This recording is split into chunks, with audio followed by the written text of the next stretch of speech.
සුබ දවසක්. IT බිමා YouTube channel එකට සාදරයෙන් පිළිගන්නවා. මම බිමන්සා දුල්නෙත්නි.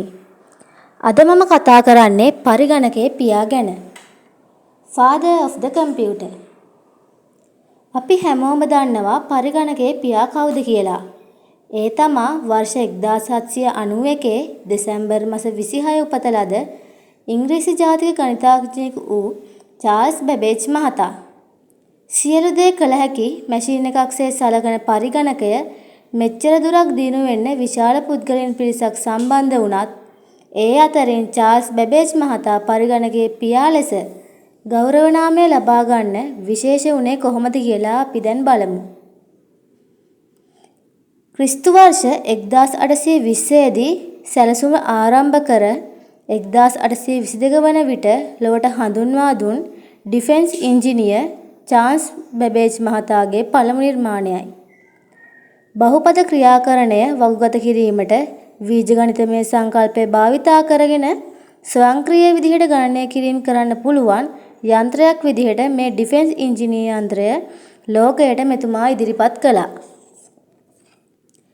චාල්ස් බැබේජ් මහතා අවුරුදු 10ක පමණ කාලයකින් පස්සේ එනම් 1833 වගේ වෙනකොට තවත් අලුත් මැෂින් එකක් හදන්න පටන් ගත්තා.